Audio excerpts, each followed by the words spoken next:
साथ ही एनडीए के लिए। और इस वक्त हमारे साथ हमारे खास मेहमान शेखर अय्यर जुड़ गए हैं, वरिष्ठ पत्रकार। आइए उनसे चर्चा करते हैं, इस पूरी जीत के असल मायने समझने का प्रयास करते हैं। शेखर जी, बहुत स्वागत है आपका मिड डे प्राइम में। सबसे पहला सवाल यही कि यहां पर केरल की जनता ने सिर्फ प्रतिनिधि नहीं चुने हैं, अपने कैंडिडेट्स को नहीं जिताया है, बल्कि एक राजनीतिक धारणा को बदलने का काम किया है। सबसे पहले जो पहली प्रतिक्रिया यहां पर सामने आ रही है, जीत के विजुअल्स हम लगातार देख रहे हैं।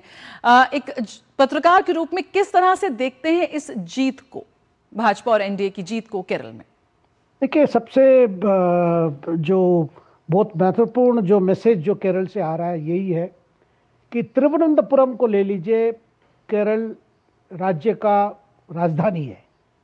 वहाँ पिछले 45 साल से वामपंथियों का राज चल रहा है नगर निगम में, और लगातार कॉरपोरेशन में जो हो रहा था घोटाले, जिस तरह की सर्विसेज मिल रहे थे पिछले कई सालों से लगातार, विपक्ष तो वहाँ पहले माना जाता कि कांग्रेस के नेतृत्व में जो यूडीएफ है, लेकिन पहली बार बीजेपी को एक विकल्प के रूप में लोग देखने लगे हैं। इसीलिए उनको 100 जो वार्ड्स पर जो चुनाव हुआ उसमें से कम 50 वार्डों पर बीजेपी ने जीत हासिल की है, यानी 50% की ये वोट उनकी वहाँ मिली है। ये बहुत बड़ी बात है। और एक प्रकार से, क्योंकि लगातार बीजेपी की कोशिश क्या रही है केरला में, यही कोशिश है भाई, जो लोगों के सामने कोई विकल्प नहीं था, या वामपंथी के एलडीएफ था या कांग्रेस के नेतृत्व में यूडीएफ था, लेकिन धीरे धीरे करके लगातार पिछले 10 साल में जो कार्यकर्ता और नेता जो लगे हुए हैं, और इस बार चुनाव में मुद्दा क्या था? मुद्दा यही था कि विकसित केरल या विकसित केरलम, इसका मतलब, और यही स्लोगन रहेगी आने वाले सालों में। अप्रैल में भी जो विधानसभा के चुनाव होने, वहां भी बीजेपी का यही है, उनका मुद्दा भी यही रहेगा कि केरल को कैसे और विकास लाया जाए और कैसे विकसित बनाया जाए। बिल्कुल। शेखर अय्यर, आपका मानना है कि अब आने वाले चुनावों के लिए ये जो मुकाबला है केरल में, वो अब एक त्रिकोणीय मुकाबले की ओर बढ़ रहा है, और साथ ही जिस तरह से बोला जा रहा था कि विधानसभा चुनावों के एक सेमीफाइनल के रूप में इसको देखा जा रहा था, उस लिहाज से भी यहाँ पर एलडीएफ और यूडीएफ को एक बड़ा झटका मिला है? खास करके एलडीएफ को मिला है, क्योंकि यूडीएफ कई जगह में जीती है, क्योंकि नंबर 2 पोजीशन में अभी यूडीएफ आ गया है। लेकिन भाजपा का वोटिंग शेयर परसेंटेज तो बढ़ गया। हाँ, वोटिंग शेयर बढ़ गया है। और दूसरी बात आपको समझना है, देखिए पालक्काड़ की बात आपने किया, जहां पे बीजेपी ने जीती है, वहां पे ये 3rd टर्म है उनको। पालक्काड़ जो म्युनिसिपल कॉर्पोरेशन म्युनिसिपलिटी में तीसरी बार आई है, यानी 5 साल 5 साल और 5 साल पालक्काड़ में। त्रिपुनितरा में भी ऐसी है। इसका मतलब कहीं ना कहीं अगर परफॉर्मेंस के हिसाब से लोगों ने वोट किया है, और इसीलिए ये जो पहले पिनराई विजयन जो मुख्यमंत्री है, क्योंकि इस चुनाव में भी ये भी बात थी कि ये अगर इस चुनाव का परिणाम पिनराई विजयन के लिए तीसरा कॉन्सिक्यूटिव टर्म मिल जाएगा, क्योंकि लगातार वो 16 में जीते, फिर 21 में जीते, तो ये चल रहा था भाई इस बार भी जीतेंगे, 26 में भी जीतेंगे। लेकिन उस कैंपेन पे बड़ा धक्का लग गया है, और वामपंथियों के, खास करके जो मार्क्सिस्ट पार्टी है, उनके लिए बड़ा धक्का है ये।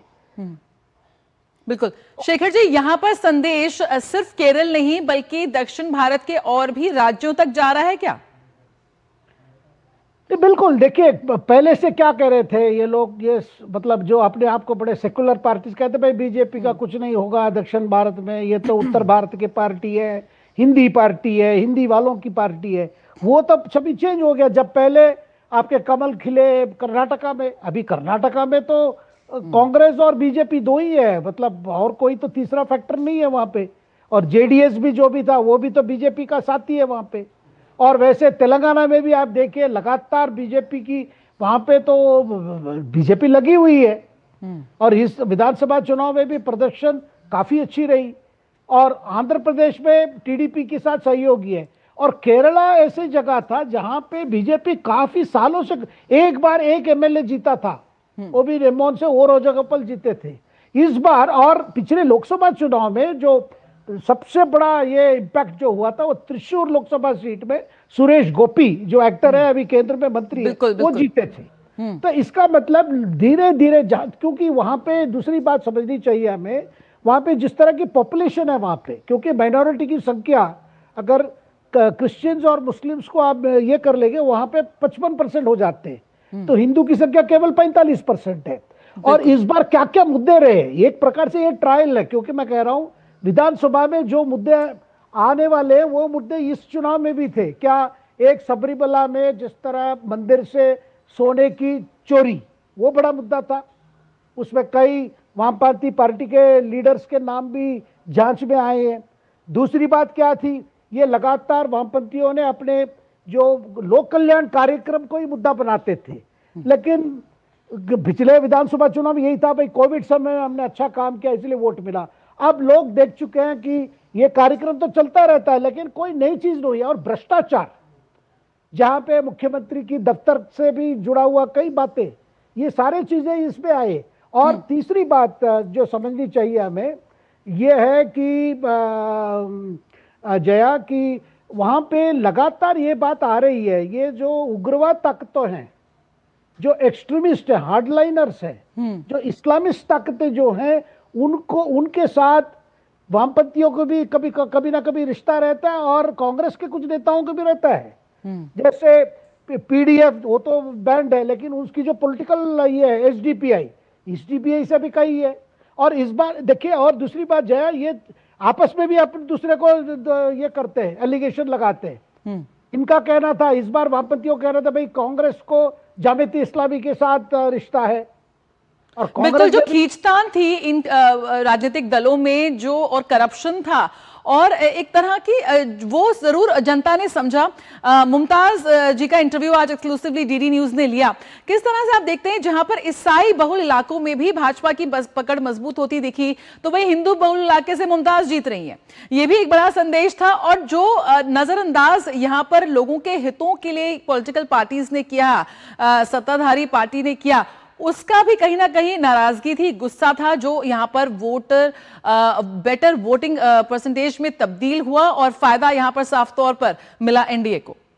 10 साल से देख रहे हैं जया, वामपंथियों की क्या राज चल रही है वहां पे। पिनराई विजयन की 10 साल हो चुका है, अब और 5 साल मांगने के लिए वो तैयारी कर रहे हैं। और इस चुनाव में भी, नगर निगम चुनाव में यही बात चल रही थी कि ऐसा एक मैसेज मिलेगा जिसमें हमें 3rd टर्म की बड़ी गारंटी है, लेकिन वही बात उल्टा पड़ गई।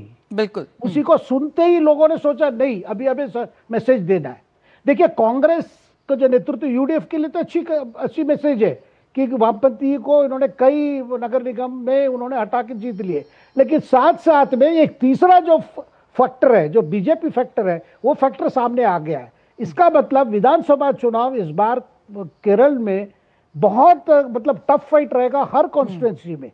और अब बीजेपी की तरफ से माइनॉरिटीज की और भी कई आउटरीच चल रही है, चर्चों के साथ बात, क्रिश्चियन ग्रुप्स के साथ बात। वो भी देखने लगे हैं कि भाई केवल ये सेकुलरिज्म को जो मुद्दा बना के जो पार्टियां करते हैं, उससे तो सुशासन तो नहीं मिल रहा है ना। कि देखिए, गुड गवर्नेंस की भी बात है, और देख रहे हैं कि क्या हो रहा है, वामपंथियों के केवल नाम के वामपंथी है, लेकिन काम से वही है जैसे पहले कांग्रेस में चल रही थी। बिल्कुल, किस तरह से आप देखते हैं इस वक्त यहां पर, जब भविष्य की राजनीति की बात हो रही है, कि जो दक्षिण में भाजपा और एनडीए के लिए जो नो जोन हुआ करता था, अब वहां पे बहुत ही शानदार परिणाम सामने आ रहे हैं। सिर्फ केरल की राजनीति संदेश यहां पे तमिलनाडु, कर्नाटका की तरफ भी जा रहा है। जो बड़ी विन रही यहां पर केरल में, अगर हम भविष्य की राजनीति के हिसाब से बात करें, आगामी विधानसभा चुनावों के हिसाब से बात करें, यहां पर भाजपा ने, अगर हम बात करें एनडीए ने भी, तो काफी संगठनात्मक स्तर पर, बूथ स्तर पर, ग्राउंड जीरो पर काफी काम किया है। क्या कुछ के लिए अब बड़ी चुनौती रहने वाली होगी, या फिर एक बड़ा एक प्लस फैक्टर होगा अब आगे के चुनावों के लिए? देखिए, जैसे केरल के जो परिणाम आने लगे, प्रधानमंत्री की ओर से जो संदेश था कि एक बड़ा सिग्निफिकेंट वाटरशेड मूवमेंट है, इसका मतलब जो एवरेज जो कार्यकर्ता है, भाजपा के जो कार्यकर्ता है, वो केरला में हो, तमिलनाडु में हो, या अन्य दक्षिण राज्यों में, उनको लग रहा है कि भाई हमारी मेहनत, उसका कहीं ना कहीं एक दिन इसका फल मिलेगा। ये एक बड़ी बात, पॉजिटिव मैसेज है कि लगातार 15 साल 20 साल से लगे हुए हैं, और जब लगे हुए हैं और एक अलग पहचान से लगे हुए हैं कि बार बार आइडियोलॉजी की बात करते हैं कि भी बीजेपी स्टैंड्स फॉर व्हाट।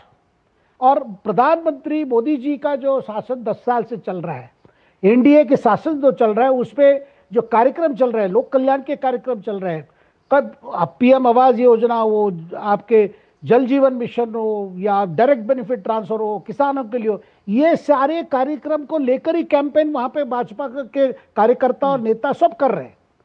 देखिए, हमें एक मौका दीजिए और फिर परिवर्तन देखिए। और इसीलिए तो आप देख रहे हैं पालक्काड हो, त्रिपुरा हो या तिरुवनंतपुरम, मैंने जैसे कहा 45 साल लगातार वामपंथियों की वहां पे चल रहा था। और तिरुवनंतपुरम की जो समस्या, नगर की समस्या है, पीने पानी हो, शौचालय को लेकर हो, कई चीजों को लेकर हो, कई सवाल थे और लगातार यही था भाई, क्योंकि जो जिस तरह की वोटिंग होती थी, मतलब संप्रदाय ये हिसाब से कम्युनिटी लेवल जो जिस तरह की कैंपेन, उसमें बीजेपी ने दिखा दिया। और इसका श्रेय जाता है जो राजीव चंद्रशेखर, जो यहाँ केंद्र में मंत्री थे और जब से बीजेपी अध्यक्ष बने हैं केरला के, तब से वो लगे हुए हैं। और यही विकसित जो मैसेज है उनको, वहां पे जो मलयालम में कहते हैं विकसिता केरलम, यानी विकसित केरल, यही है उनका मैसेज वहां पे। बिल्कुल। तो यहां पर एक बहुत बड़ी जीत के साथ, प्रचंड जीत यहां पर भाजपा और एनडीए को मिली है केरल के स्थानीय निकाय चुनावों में। बहुत बहुत शुक्रिया शेखर जी फिलहाल इस चर्चा में जुड़ने के लिए। तो यकीनन एक बड़ी जीत और इसके बहुत कई संदेश यहां से निकल कर जाते हैं, जो सिर्फ केरल की नहीं बल्कि दक्षिण भारत की राजनीति में भी किस तरह से आज जो वोटर्स अपनी एक राजनीतिक धारणा को बदलने में जुट गए हैं, उसको भी यहां पर प्रदर्शित करते हैं। मिड डे प्राइम में फिलहाल रुकेंगे एक छोटे से ब्रेक के लिए। आप बने रहिए डीडी न्यूज के साथ।